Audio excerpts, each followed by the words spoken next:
Back when I started dating Hannah, I used to come up with these elaborate gestures of love. I remember once for her birthday, I made a puzzle out of Chick-fil-A receipts. So I took the store numbers and the prices, I put them all on a flyer, and her only clue was a giant picture of the cabbage guy from Avatar. Remember the cabbage guy, right?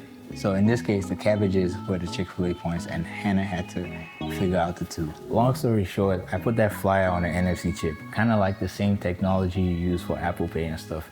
And then I put that chip in an envelope, just a regular cardstock envelope. And basically, you have to bring your phone close to the card for the flyer to pop up. Moral of the story is, even though all the receipts expired before Hannah could figure out the puzzle, at least I was trying. And this year I've been slacking hard.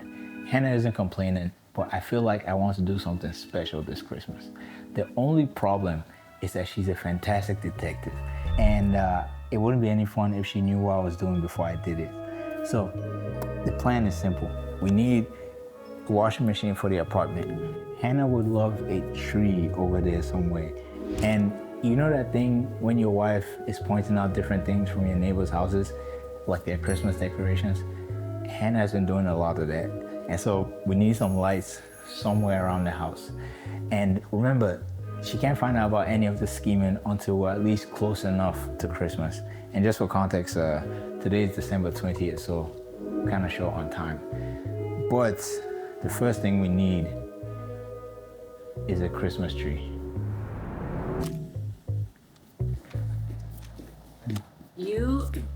You is a TikTok vlogger. Yeah. Is you? No, not me. I'm not famous, no. Okay. I'm just a regular guy. Okay.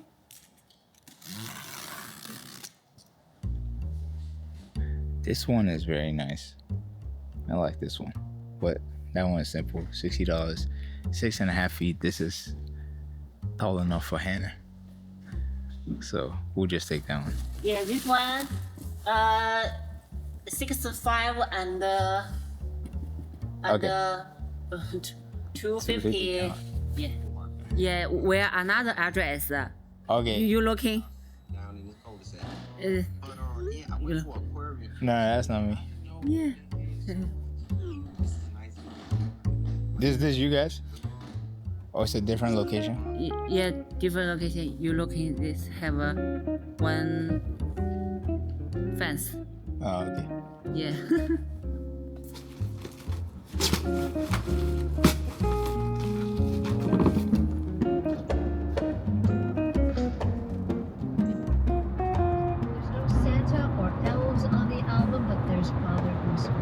Okay, so we got the tree. It's in the back seat. We're actually on a race against time. Hannah gets home at 4. It's currently 3:06 and I'm 14 minutes away from the house. That means, do the math, but we have to get home before Hannah gets home.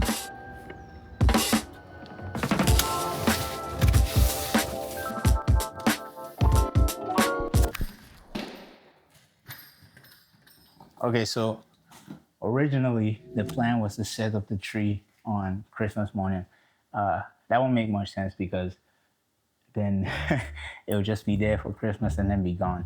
So we're going to set it up today. Hannah is going to walk through those doors. The tree will be right here, and that'll be the first surprise. It took too long to set up this.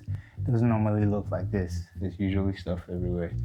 But yeah, let's get to setting up this tree. I'm gassed because I ran up the stairs so many times.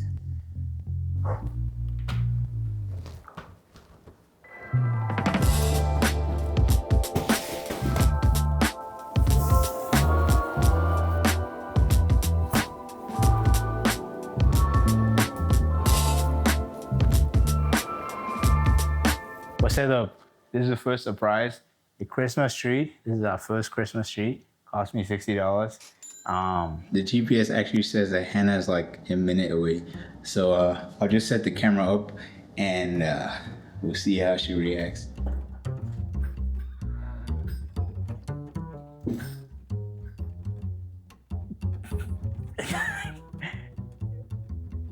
Charlie Brown? No.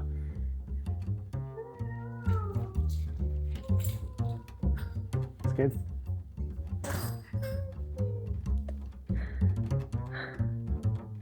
Later that same evening. How have you been? I haven't talked to you in ages. Hey, Nibs. I'm good. How are you? How's school going? Shouldn't you be done? You said what? Should I be what? Should I be done? Yeah. Now my finals are this week. Ew. Yeah. I've just been saying God got me. I actually ended up buying a Christmas present for myself. This is the Mac Mini from Apple. I did plan on buying this for a while, but I really didn't feel like replacing my main laptop yet. And then the strangest thing happened. While I was making the thumbnail for my last video, it just died on me. So it refused to turn on. And I tried to open it up. I tried to change the batteries or drain the batteries, and it didn't work out. So we got the Mac yesterday. I'm very excited. It's up here right now. We got it from the mall.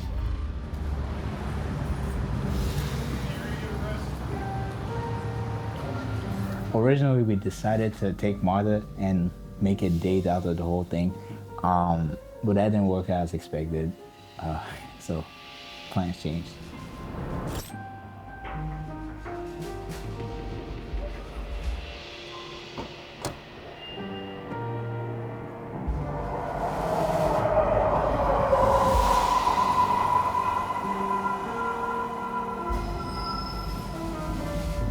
I told you it was gonna be like a 40-minute drive or ride. It's going east first before it goes north to It's Leonard. going west before it goes. Well, actually, no, because you know how you have to come down to get to Lennox? Yeah. So you have to go up 285 and then. Oh, that's But you don't have to do that. You can cut in, but there's Yeah. so much traffic. yeah. East is taking us Yeah, to yeah, Augusta. yeah. West is taking us to Atlanta. It's going west before it goes north. Yeah. Bye.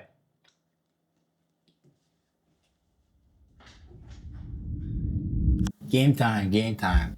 We still need a washing machine and Christmas lights. And most importantly, we need Hannah's present, which I've decided will be a piano. It's getting dangerously close to the 25th, and I still haven't found one for a reasonable price. Even if I do find one, I can't leave it here because we have to be at her parents' house on Christmas Eve. I can't take it down there because she has my location, so she gets suspicious. I could say her dad is trying to help me bring the washing machine up to the apartment. So we have a few opportunities, but time is of the essence, and we don't have too much essence right now.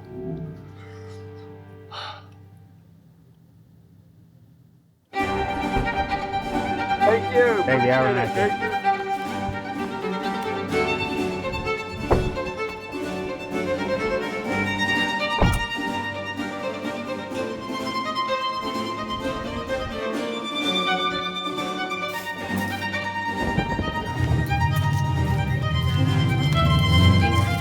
Merry Christmas.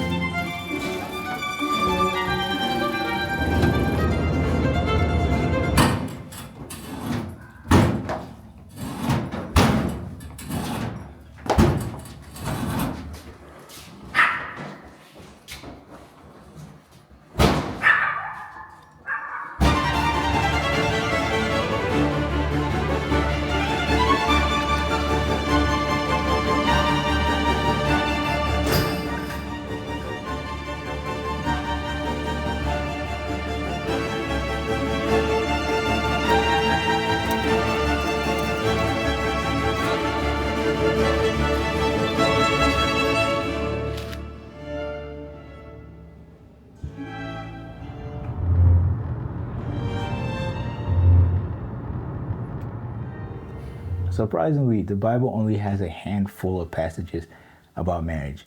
And that's because a lot of what goes into being a good spouse overlaps with being a good Christian.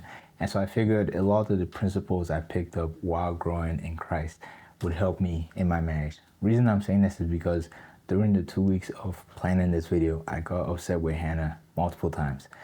And I was inspired to make this video because the same thing happens to any married couple and to people who put their faith in Christ. There's a fire in your heart at the start. You want to shout it from the rooftops. And then that fire begins to fade or At least it appears to fade.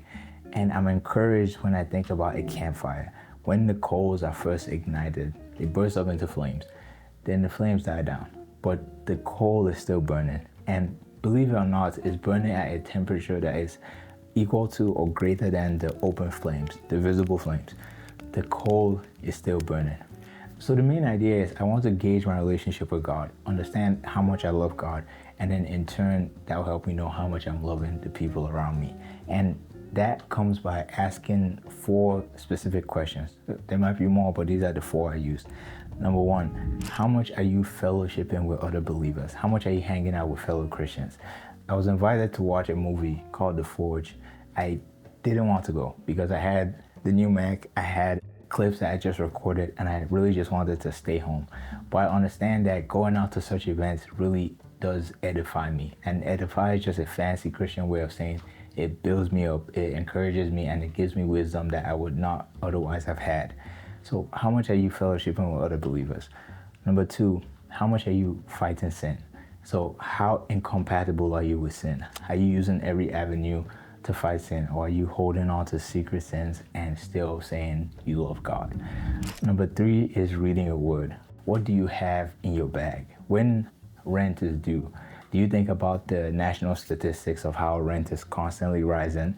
Or do you reach into that bag and pull out the Bible verse in Matthew that says, do not worry about what you eat or drink, because God cares about the grass and the birds. How much more you, He numbers every hair on your head. How much are you engaging in that word? And number 4 is how much are you engaging other people? So if you know that Christ is the only way to God, if you know that He is the author of salvation, there's no other way beside Him, how much are you telling people? Okay, so let me summarize. If you can answer yes to these 4 questions to varying degrees, that's an indication that you're bearing good fruit. And Christ said that only a good tree can bear good fruit. So if you are a good tree, then naturally a fruit you bear is love. So regardless of whether you're single or married, the same principle applies. I hope that makes sense. That's a lot of, it's kind of convoluted. Just basically ask yourself these questions and see where you stand. Understand that if you love God, naturally love will flow from you to other people. And if I'm wrong, let me know. But I think I'm right. Okay. All right. I'll see you. I think the guy's hair is long. If that's even a guy, because he has a butt like a woman, I think that's a woman. Nah, it could be a guy. He has a butt like a woman. Come on, buddy. Me, I'm next. All right. You probably heard that comment and took your lotion back in. Oh.